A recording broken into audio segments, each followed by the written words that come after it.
Hey PRI, I'm Jason Dodge, the founder of Black Truck Media and Marketing. We are a search marketing firm based in Grand Rapids, Michigan. For those of you who may not be familiar, that's about 2.5 hours west of the Motor City in Detroit. It's really a pleasure to be presenting at PRI and have an opportunity to mash up two of my passions, which are search marketing and performance automotive, a couple of different things that I have actually been involved in pretty much throughout my entire life and my entire career. So in this session, we're going to explore the impact that search can have on your business. And more specifically, as we go through this, be thinking about how search can impact the products that you sell, your brand definitely as a whole, and then where your customers are at and how we can harness the power of search to further your business. So we have a lot of information to get through, so let's go ahead and get started. First, some key takeaways for this session. Understanding the power of search. Understanding the power of search and what this really means for your business not only now, but looking ahead into the future as well. And what does this really mean for your brand and the products and services that you want to have be best represented online. And then point number 2, identifying with your audience. How do we identify with our audience and understanding how the content that you put out there really impacts them? So where they're at in their buying journey, the information that you're creating online, whether it's about products and services, a local business, that type of thing. And then kind of wrapping everything up and understanding how you can look to local growth that can grow globally over time, if that makes sense. So how do we harness the power of your local search presence and grow your brand globally over time? And this will transcend equally into, if you are a local chassis builder that serves a circle track racing scene in your community, all the way up to large e-commerce distributors, the power of local search and owning that space is going to be really important. First, let's talk about some of the things that we know about search and understand the trends, because search is a constant moving target, and Google alone consistently throughout the year is making changes to its algorithms to improve accuracy of search, relevancy, and really improve user experience. So it doesn't matter how steeped in knowledge you are, these things are constantly moving. So a few things that you might be aware of, definitely, and then certainly there's going to be quite a few things that you're unaware of and how they impact your business. Let's talk about the power that search carries. An immense amount of power. There's over 2 trillion searches that happen every year in Google alone. That's somewhere in the neighborhood of, I'm not good with big number math, but that's right around 5.5 billion searches that are done each and every day. And that's on Google alone, right? So that doesn't include other search engines such as Bing, Yahoo, or even searches that happen, say, inside of social media platforms like Facebook and Instagram and things of that nature. So 2 trillion searches happen every single year globally in Google. It's an immense amount of power and immense amount of reach, because that's where we're at in space and time. What's interesting and something to keep in mind of is that 15% of these searches are brand new to Google every single day, meaning they have never seen the variations or ways in which a person is searching. Some of that is chalked up to what we call natural language search, so people that are using their phone more, speaking into it, that type of thing. But if you think about it, whatever 15% of 5.5 billion searches that happen every day, that's a pretty large number. So you can understand the amount of data that Google is processing to try and serve up the best results.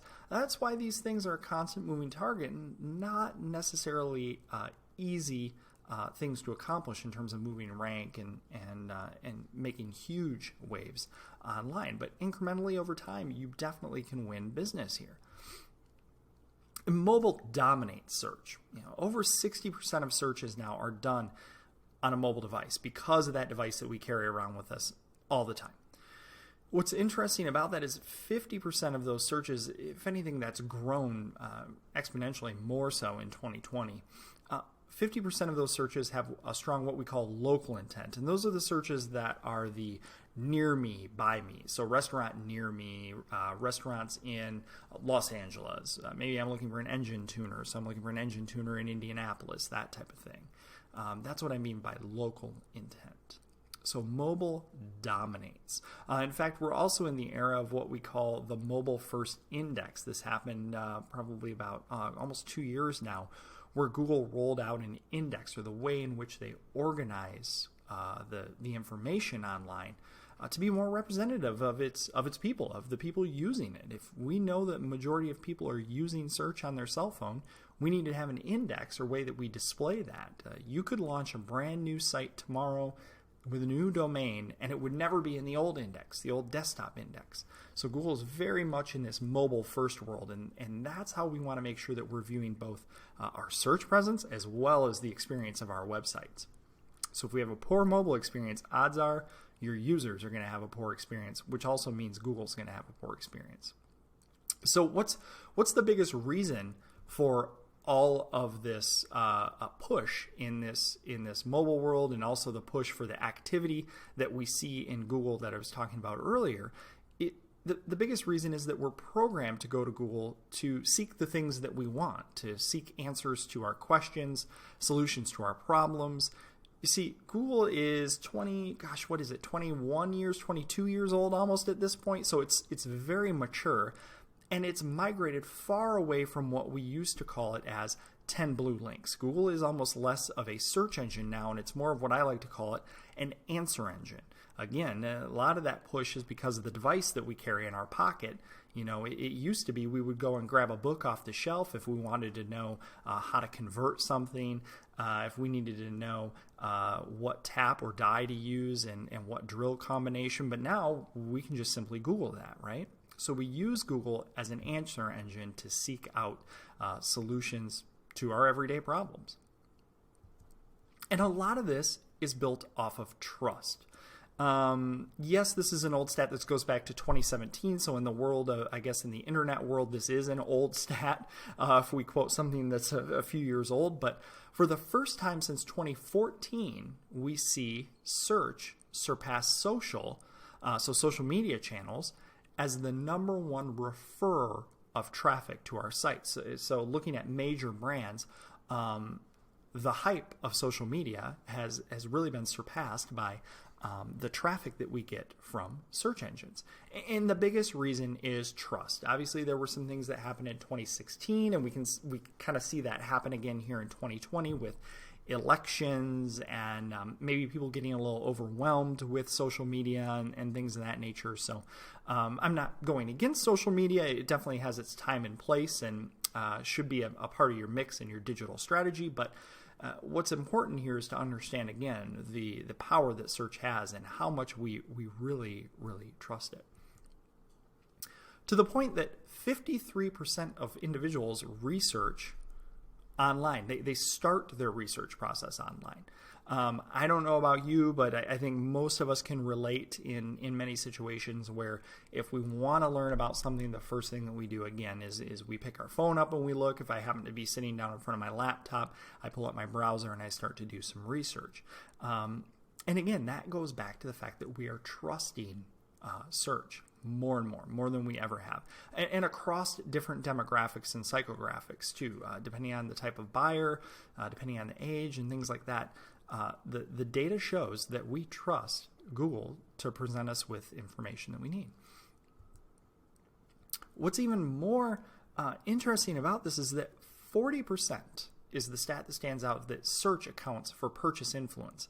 Means that when you're doing your research, the information that you're learning through search results, 40% of that can influence the purchase decision making that a person is making. Meaning, if they do a search, your results come up, whether it's products, services, your local business, they're taking into account the information that they read and search and the data that they get from that, whether it's reviews, product details, that type of thing. So this not only puts an immense amount of weight on Google and the results that they need to be able to provide to people, but it also, as a marketer, as a business owner, should also put things into focus a little bit for the types of content that you need to produce and the quality of content that you need to produce. But as a, let's say, digital marketer, we can't be naive to not realize that there is a relationship between offline and online. Really what we live in is an omni-channel world. We call it multi-touch, right? Google calls them micro moments. So again, it's this understanding that we have a space and time that we live in offline in the things that we do, whether it's engine swaps, wrenching to get my car ready for the weekend's race, all the way up to the things that I do in my day-to-day world, which are primarily online as a digital marketer and doing research and helping companies grow, right? There is this relationship between the offline and online world, and we just can't be naive to that, right? So we can't be naive to think that I don't need a digital presence. I don't need a website. What's Google My Business? None of this is important to me. But at the same time, I can't be naive to think that I solely exist in the digital and online space, right? I am still an individual. I still have a company. I still have a presence, that type of thing. So back to these micro moments that Google calls these, right? Google chunks them up into 4 different segments, and this isn't new. Google's published this years ago, and it's really a mainstay for digital marketers. We have this I want to know moment, I want to go moment, I want to do, and I want to buy. And these are different phases or stages in the buyer journey. What you'll hear marketers talk about, the buyer journey. So I'm exploring, I'm seeking out knowledge, I want to go, maybe it's a local business, I'm considering buying, and then I want to do, things I need to potentially complete in life, tasks, etc. And then I want to buy. I'm in demand. I have what we call a high intent. I'm ready to make a purchase. I've done my research. Well, what we need to understand is from point A, I want to know, all the way up to I want to buy, that is what we call nonlinear, right? Something piqued our interest, so we go and we do search. We start our research process. It doesn't mean that the first time I land on a site that I'm going to make a purchase. It could have been a social interaction that I had with somebody on Facebook. It could have been an in-person conversation that I've had with another customer or an individual that I trust. It's the understanding that these micro moments are nonlinear, and my path to purchase might require multiple touches. And content is king. This is something that digital marketers have been preaching for years. We build content, we grow traffic, we grow leads, and content still is king, right? The right content is king, though, to be able to cultivate and communicate our messages. But when we're building that content, in order to be found, in order to show up in search results, we need to produce the content that talks about simply what it is that we do. I can't tell you in 18 years as a search marketer how many times I've run across brands and sites where simply, a lot could be done in just helping people understand what it is that you do. But more importantly, there's a way in which to tell that story and to craft that content to say where we do it. Maybe it's important to talk about who we do work with in and out of our community, the different brands that we support, the different brands that we sell. In addition to why, if we can help understand why it is that product or service is the best, we have a better opportunity to connect with the customer and hopefully encourage them to buy from us, right? So what about SEO? So search engine optimization that impacts your user. And when I say your user, ultimately I mean your customer or your potential customer.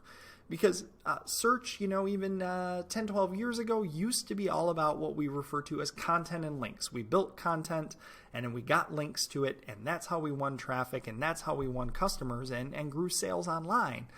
But again, search is a constant and consistent moving target. It's ever-changing landscape. So we have to be concerned with what's to come. So let's take a little bit of a journey and look at kind of where we've talked a lot about stats. We can take a look at where search is right now, or what we know search is. And certainly as maybe a non-practitioner of what it is that we do on the SEO side of things in digital marketing. So as a consumer, as someone that's buying goods and services each and every day in our daily lives, we have a general understanding of what Google looks like, right? On the left-hand side of the screen there, we have desktop search results when I'm doing a search for engine tuning near me, if I need someone to tune my LS.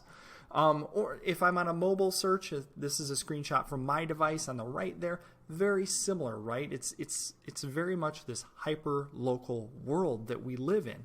Unless I'm dealing with, a lot of times, parts searches.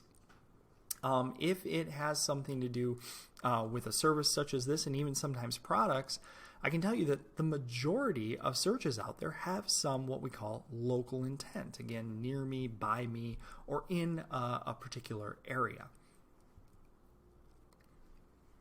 But search has evolved over time.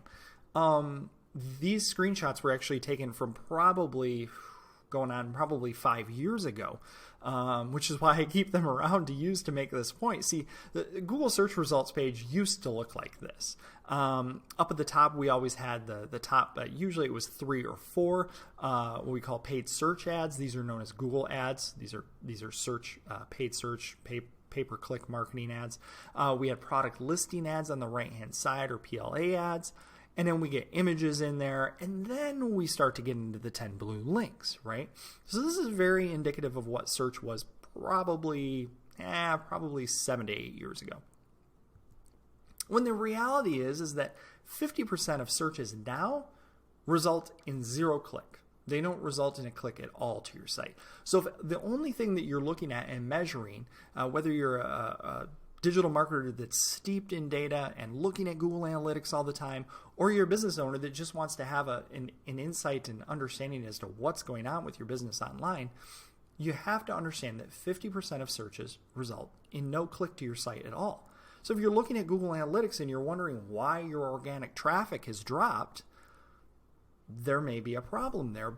But what the reality is that search has changed, and search has continued to evolve. Search looks more like this now, right? So what we end up happening is we do a simple search for something and we get a lot of different results. I do a search for, in this case, what is step flashing? Anybody in the construction and contracting field or even DIY understands what this is. We get featured snippets, also known as answer boxes. I do a search for what is or how-tos, and I get the answer to my question right here in Google search without ever having to visit a site. Right below that, we get people also asked, or PAAs as we like to refer them to in the industry. So these are questions that are very similar to what I asked Google. If I asked it, hey, what is step flashing? People also ask the difference between, is it required? Is it at the chimney, and where would you use it? And a little pro tip, these typically are ordered by importance. So if somebody's doing a search for what step flashing is, the next most important question is absolutely that. What is the difference between that and counter flashing? So keep that in mind. Sometimes you don't need fancy tools and data to see what it is that people are searching for and what's related. Google's presenting you with that information right there. Then we also get into featured videos, and we'll have a little bit more on this in a moment, but featured videos that show up. This is all in the same search results. Far, far different from what I showed you 2 slides ago. Then we get into knowledge panels. This content is more or less scraped from the internet, if you will. Google scrapes this. In this case, I do a search for Red Wings. And they happen to bring up the Detroit Red Wings, the hockey team, not Red Wings as the boot company. So it's interesting to know that Google understands what I'm looking for. So they're scraping sites like ESPN and Bleacher Report and things like that to pull in the latest scores, to pull in game data and when the next game is and things like that. They also pull in some of the top news sources around that subject matter that I do a search for, right? So they're becoming more robust and more helpful to me as the user.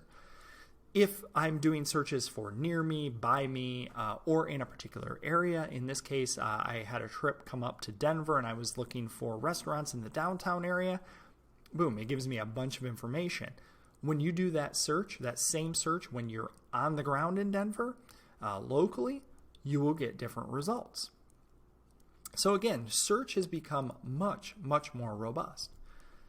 They are out to provide better information for users, even if that means taking away from its own ad revenue. So if I do a search for something like current time in Los Angeles, I can easily get the time located here. Furthermore, any kind of conversion now, right? So I do 100 degrees Fahrenheit to Celsius, it gives me the answer.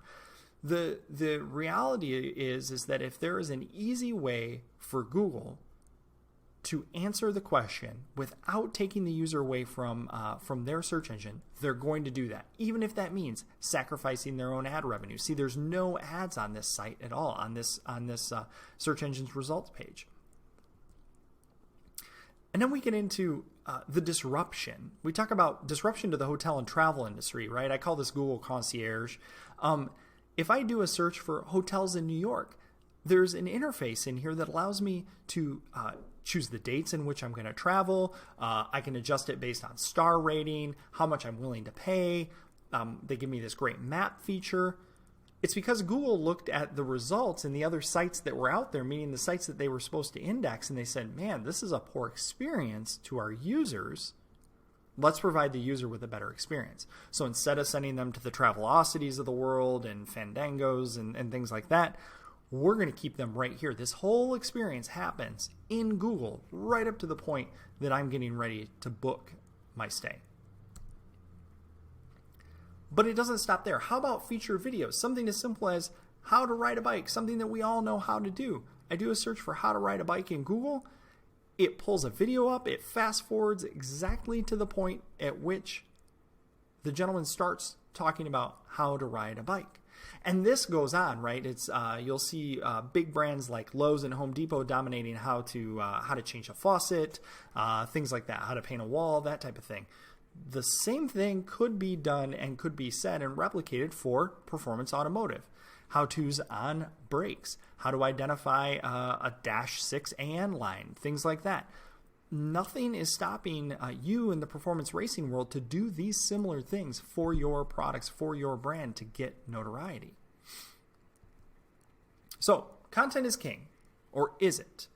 See, the problem with content, again, years and years of developing content and creating guides and resources, is that sometimes, and many times, is that the content strategies don't consider the human side enough. And ultimately what ends up happening is we create content to create content and just annoy people. And that content doesn't get indexed. It's not what users want. It doesn't get noticed. It just ends up becoming a disappointing commodity. So how do we create better content that can stand out and really help your users? One way that we can do this is by being the local resource. Be the local resource. Educate your audience within your community. And when I say your community isn't always necessarily true local. If you're located in Indianapolis, it doesn't mean you have to be Indy's best guide to everything racing. I'm saying be the resource to your community, even in the online space as well.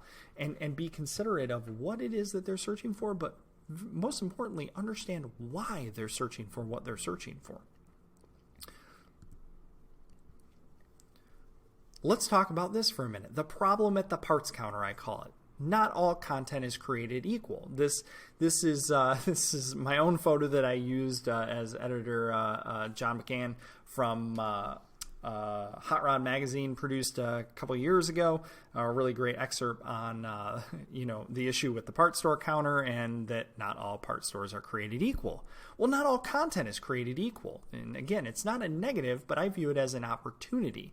And now more than ever, the opportunity to grow your business through local search. Again, thinking how can I start things off locally, take advantage of everything that is localized to me to then grow my brand globally, is going to be really important, especially now, right now, amidst of a global pandemic.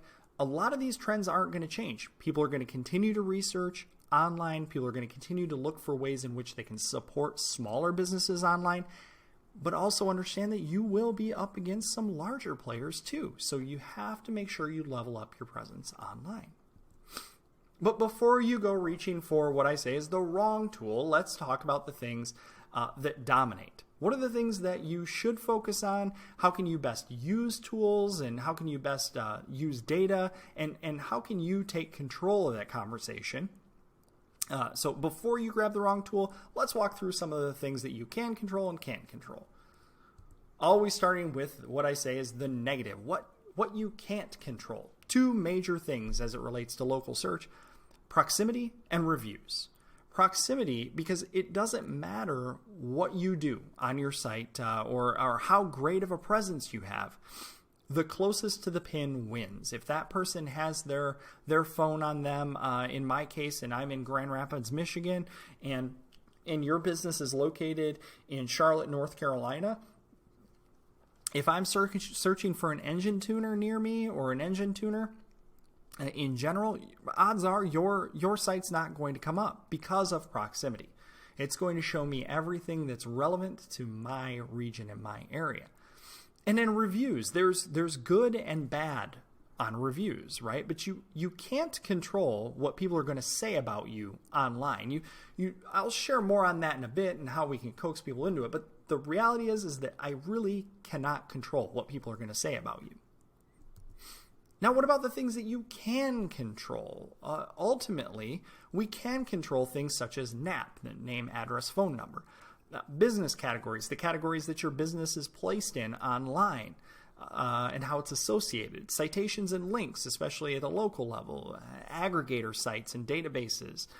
On-page site content, how you write your content and how you, what we say, copyright it and wordsmith it.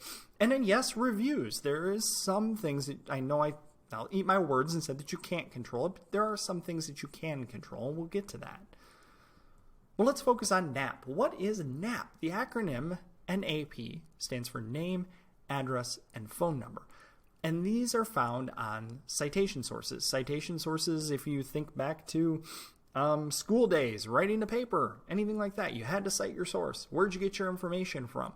This is any mention of your brand out on the internet. And what we want is we want consistency across the board.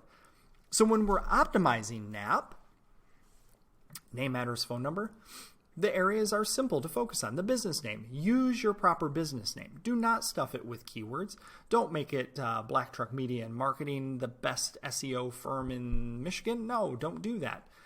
As much as we might want to, that's spammy. That's not good. So if it doesn't sound good, it doesn't feel good, it's probably not good. Use your proper business name.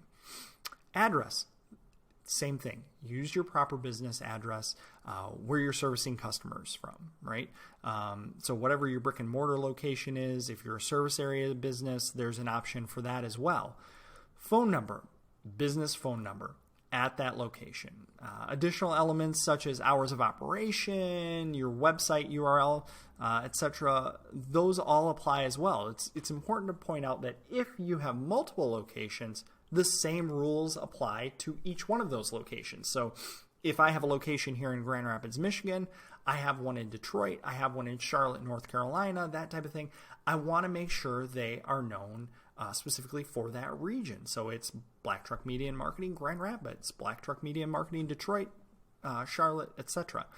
So making sure that you're utilizing and keeping those pieces of information clean across the board. So we'll talk about Google My Business, but more importantly, use the same naming convention on your website, on your social media channels, things like that. Anywhere that your business has the potential to be named and listed online, use the same things over and over again. What we're trying to do is create consistency, not confusion.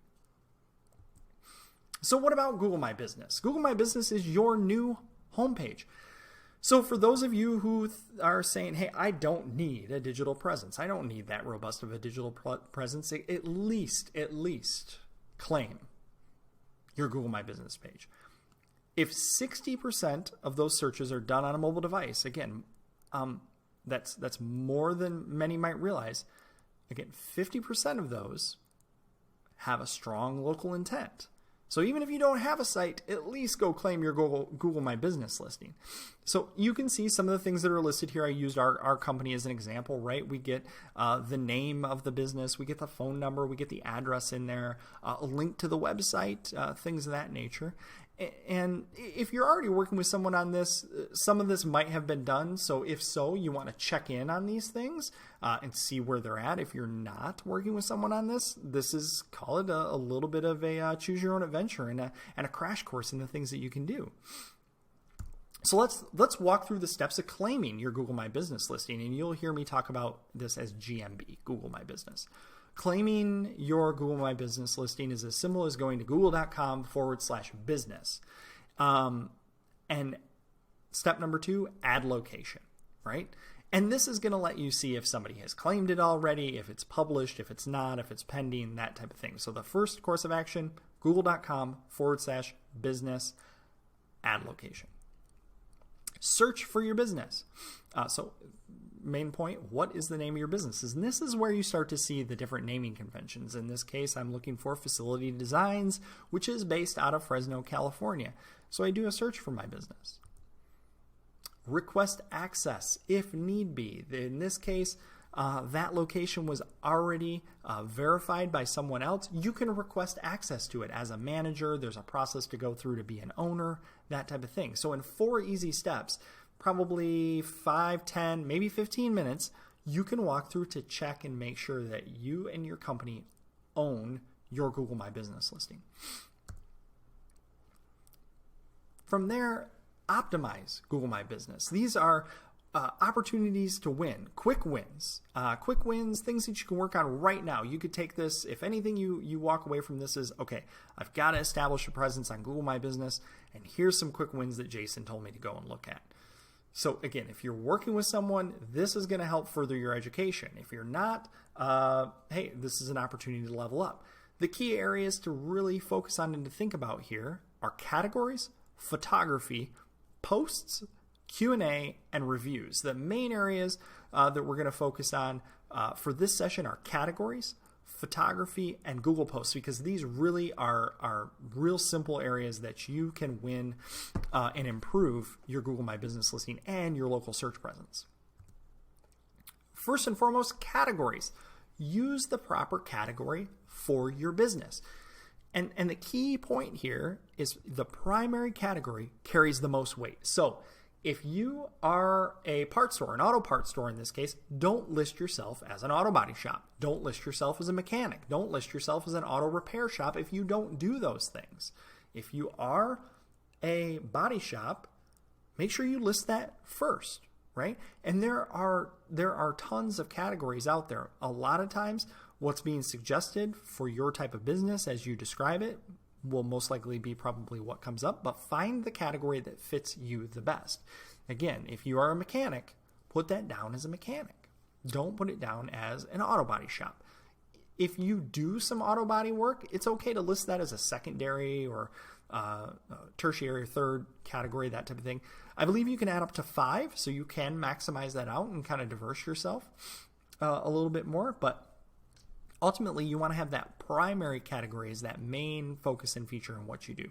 A good example there is if you're a dentist, you're a dentist, right? You're not a general practitioner or doctor or anything like that. If you can understand that, you are a dentist. If you're a manufacturer, you're a manufacturer.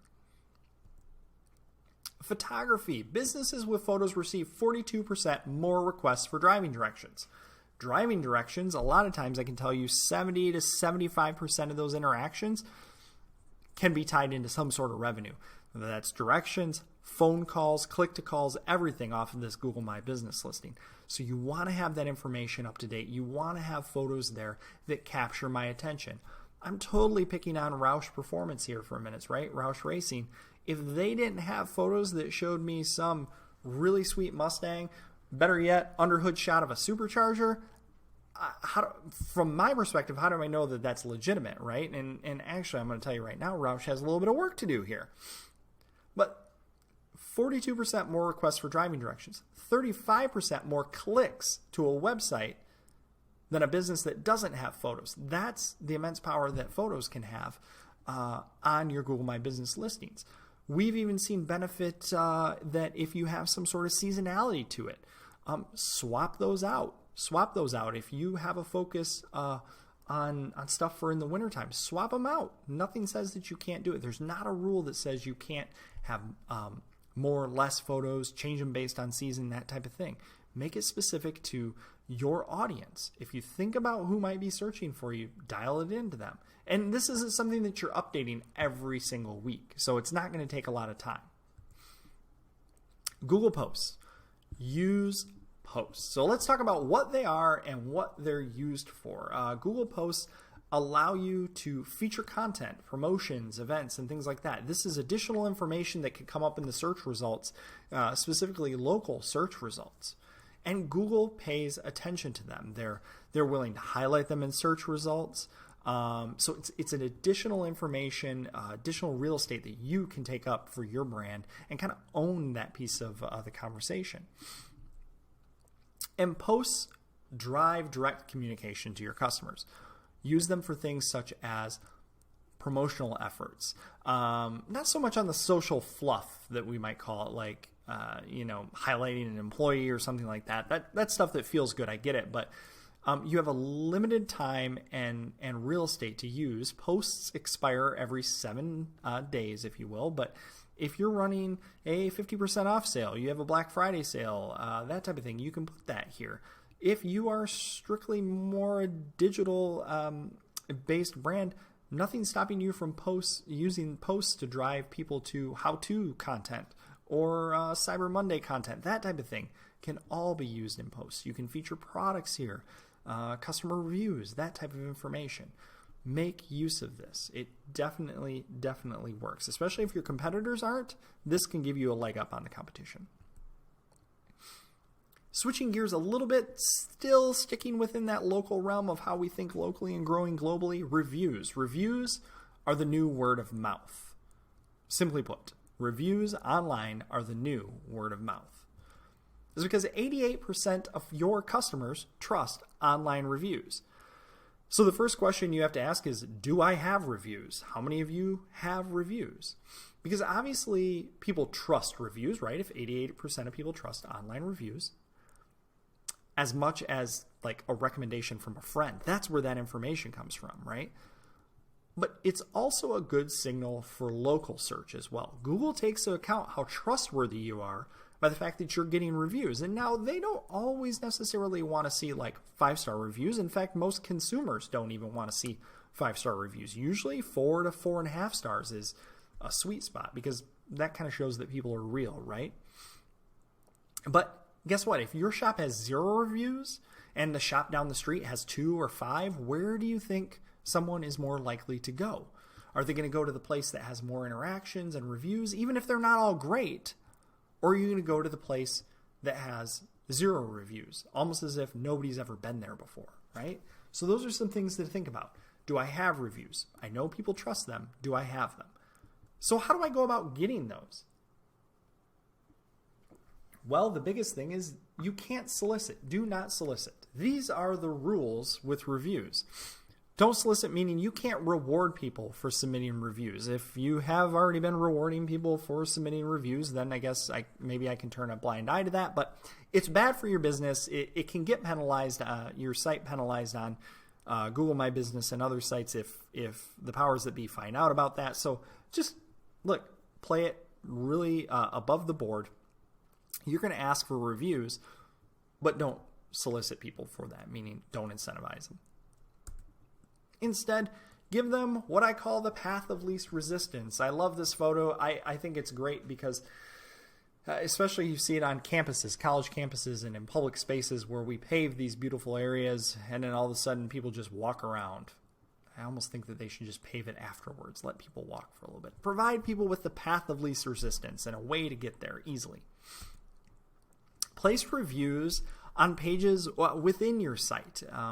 So in this case, maybe I put the reviews on our About Us page and put an option in there and a link for people to go and review us on Google My Business or Yelp or sites that matter to me. If I'm in e-commerce and I sell my wares and my products online, let people review those products online on my catalog. Much like you see on Amazon, right? If you were to jump on Amazon today and search for a product.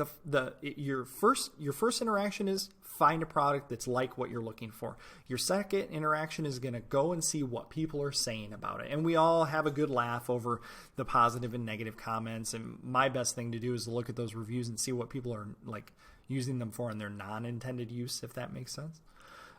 So offer up an opportunity for people to review your product. And in that case too, is after the sale, make sure you're following up. Usually within about 3 days is the sweet spot. You want to make sure you're following up with people and ask them for the review. Hey, Jason, we're honored with your business. We really appreciate that you trust our products on your race car. Could you please let us know how we did, and please provide us with a review on X, whatever X is. And make it easy. So people want to see what others have to say about you. So make it easy, make it visible. This stuff doesn't have to be hard. It doesn't have to be super pretty. Again, over 80%, 88% of people trust online reviews. Make them visible. Create an easy link. This is a link generator from the tools at the folks at Whitespark, a great Canadian friend of ours. It allows me to simply search for my Google My Business listing in here. I put my information in. They give me the review link. I copy it. You can do it for Google My Business, Facebook, etc. And when I share that link with people, it automatically pulls up what we call the dialog box and gives people an opportunity to rate us. This information can be included everywhere. You can include it in your email signature. You can include it in that email follow-up. Put it on the bottom of invoices, that type of thing. Share it on social. Make it easy for people to review you. In this case, we're focused on Google My Business. Nothing's stopping you from also doing the same thing for your Facebook pages as well. But if we're just scratching the surface, I'm going to encourage you to start with Google My Business. It's by far the easiest and probably the best to be able to navigate. And we have to follow up. This is the kind of PR and communication side of me coming out, but in order to cultivate and communicate and continue those discussions, positive or negative on the reviews, you have to follow up. And following up is huge. Google notifies the reviewer when the business responds. That's a big deal. So if you have someone that posts a negative comment, or maybe they didn't have such a great experience, try and address it online. Don't be snarky about it. Don't be rude. Really try and take the high road. And even if you don't think that person did business with you, what it shows is it shows how your customer service is. It shows how you take care of people and respond. So even if I go and give a negative review because of the service that I had, the way in which you respond, people read that. And people read into that and understand that, hey, this one guy out of 50 people had a bad experience. And, oh, look, the owner commented on here, and they took care of it. And sometimes you can try and force that conversation offline as well. But remember, even negative reviews deserve a response, as well as positive reviews. And don't do canned reviews either. Make sure this doesn't take that long to do. Just jump in. A lot of times you can respond actually from the Google My Business app. Hey, Jason, thanks so much. We really greatly appreciate that you trusted your race car with our products. We look forward to serving you in the future. Something as simple as that. It doesn't have to be overly complex, right? So rounding everything out as a quick recap, first and foremost, identify with the audience. We talked about search and the power that it brings, but understand where your audience is at. Understand where your customers are at. It's not just about what they're searching for, but really have an understanding of why they're searching for what it is that they're searching for, right? What their needs are. So not physically, but what their needs are. Remember, Google is an answer engine. So it's not necessarily just a search engine. It's an answer engine. And your customers are out there seeking answers every single day. In order to have a seat at that table, you have to produce the content that helps answer those questions. And then 2, harness the power of search, right? While a lot of this doesn't feel like you're in control, of what's going on, right? And none of us are. Algorithms change. Google makes changes all the time that impact and send a ripple through various industries. But really, you can control a lot of it, right? As I showed you, there's a lot that you can control. Own as much of your real estate as possible to keep your brand out there. Now, we talked a lot about Google My Business and things that you can do at a hyper-local level, but those same things can transcend onto your website in the way in which you talk about your products and what it is that you do. And then look local to grow global. So whether you're Roush, who sells through distributors and also sells direct, you have an evangelical group of followers and people that love your brand. It's time to bolster up your local search presence and understand how taking ownership over Google My Business, which feeds into what is known as the knowledge panel and some additional search features, can help your brand grow globally. So with that, I thank you all. It's been a pleasure. I really appreciate the opportunity to hear from the team at PRI, and I wish you all much success in the future. Thank you so much.